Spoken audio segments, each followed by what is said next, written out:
ألف ألف ألف ألف مليون مبروك للماس للمغرب الفاسي الذي فاز بدرع بطولة الاحترافية المغربية إنوي لهذا الموسم 2025-2026.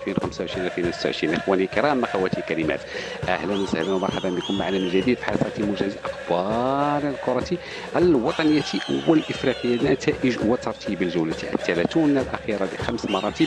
الأولى كانت كالشكل التالي: المغرب الفاسي انتصر على الدشيرة بهدفين نظيفين، والنهضة بركان انتصر كذلك على الدفاع الحسني الجديد بثلاث أهداف لهدف واحد. الجيش الملكي تعادل تعادلا نظيفا أمام الزمامرة بدون أهداف. الرجاء الرياضي انتصر على أولمبيك أسفي بهدفين نظيفين.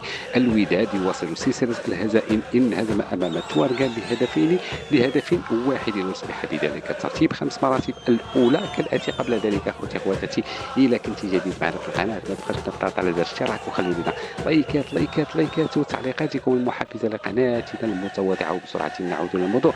إذا يصبح ترتيب خمس مراتب الأولى المغرب الفاسي في الصدارة ومتربعا على عرش بطولات احترافية لهذا الموسم برتبة الأولى 59 نقطة. نهضة بركان في الرتبة الثانية 57 نقطة. الرجاء الرياضي في الرتبة الثالثة ب 56 نقطة. للأسف الجيش الملكي برتبة الرابعة 55 نقطة. والوداد في الرتبة الخامسة ب 53 نقطة. لم يبقى لي اخوتي اخواتي الا ان اشكركم جزيل الشكر على المتابعه. دمتم في رعايه الله، الى اللقاء.